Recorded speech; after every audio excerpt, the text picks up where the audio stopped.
mesurer, évaluer, corriger, arriver à stabiliser les institutions. Et ça, c'est l'histoire des nations. C'est l'histoire de l'apprentissage. Comment apprendre? Alors, ce que j'ai à vous proposer aujourd'hui, c'est essentiellement la gestion. Le mot-clé ici, si vous permettez, pas pour vous mettre un peu supérieur, mais juste pour nous mettre à votre terme. Si vous permettez, le mot-clé ici, c'est la gestion. C'est comment gérer.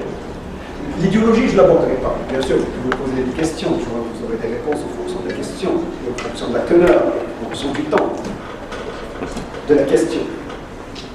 L'idéologie, ce n'est pas ma spécialité.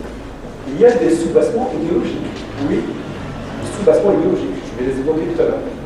Mais ça ne m'intéresse pas. Le temps n'est plus à l'idéologie meurtrière, autoritaire. Le temps est au résultat de choses.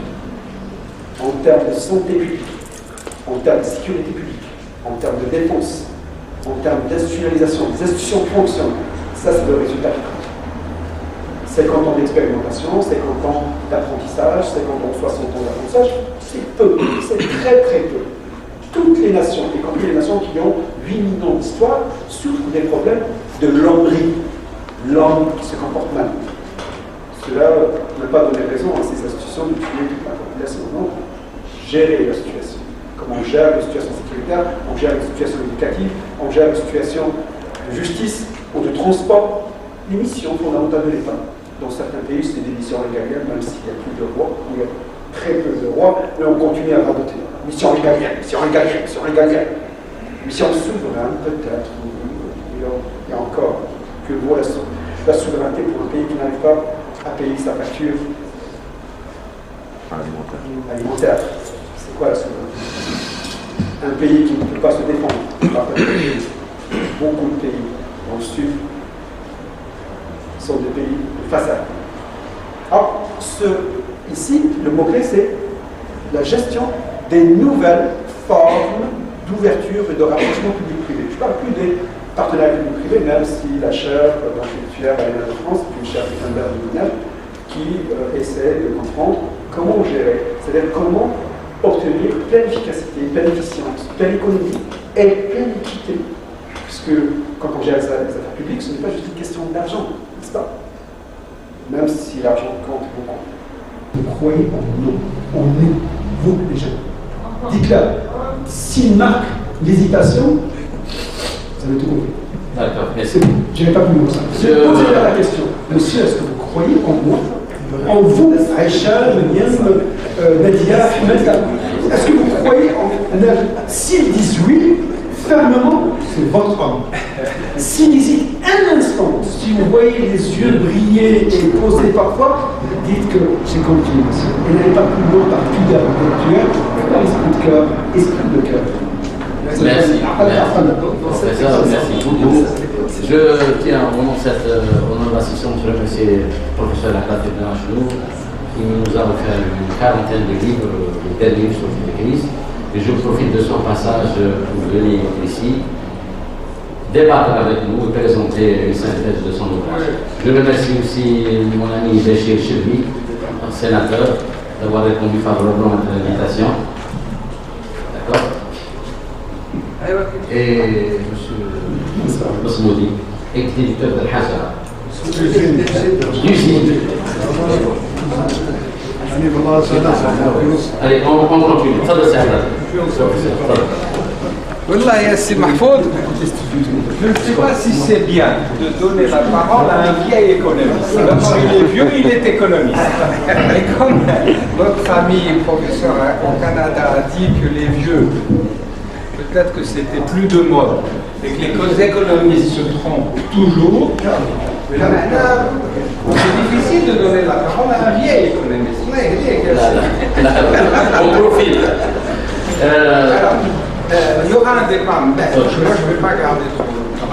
Je vais quand même dire deux choses. Je vous donne 10 minutes. 10 minutes? Oui, il n'y a pas de débat, continue. Bien.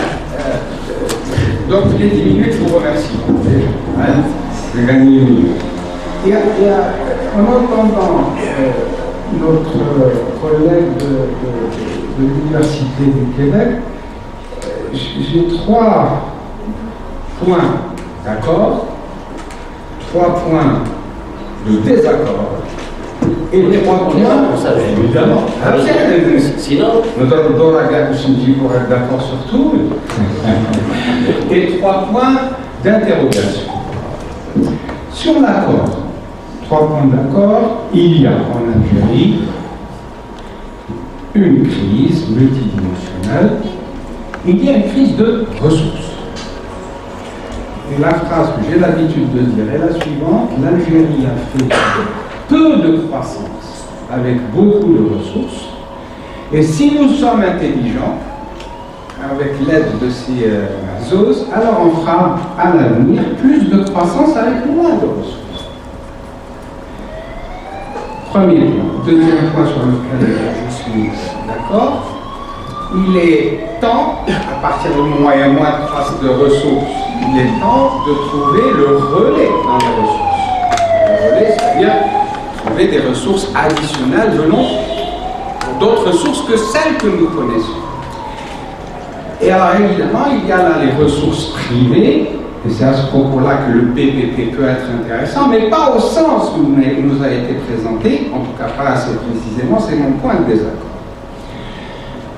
Sur les ressources privées, il y a les ressources privées locales et les ressources privées étrangères.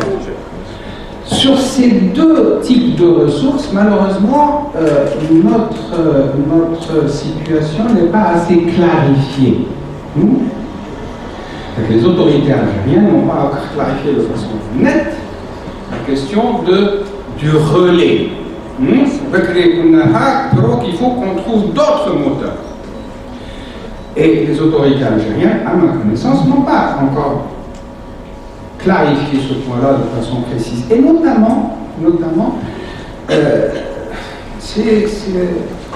cette question du secteur privé, d'abord de sa capacité financière réelle, mesurable, et surtout de la transparence et de la concurrence sur les marchés. Ça, c'est essentiel. Ça, c'est essentiel. Le FMI, chaque fois qu'il fait un rapport sur l'Algérie, il nous dit mettez plus de concurrence, mettez plus de transparence. Et là, c'est le FMI, oh là, on montre la déchire. Faites-vous payer pour ça.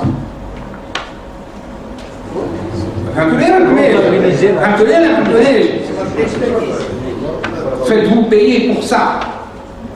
Et moi, je suis militant du fait que oui, mon pays assure la sécurité propre du pays, mais aussi la sécurité du bassin méditerranéen, au-delà du bassin méditerranéen, de l'Europe. Eh bien, moi, je vais être payé pour ça.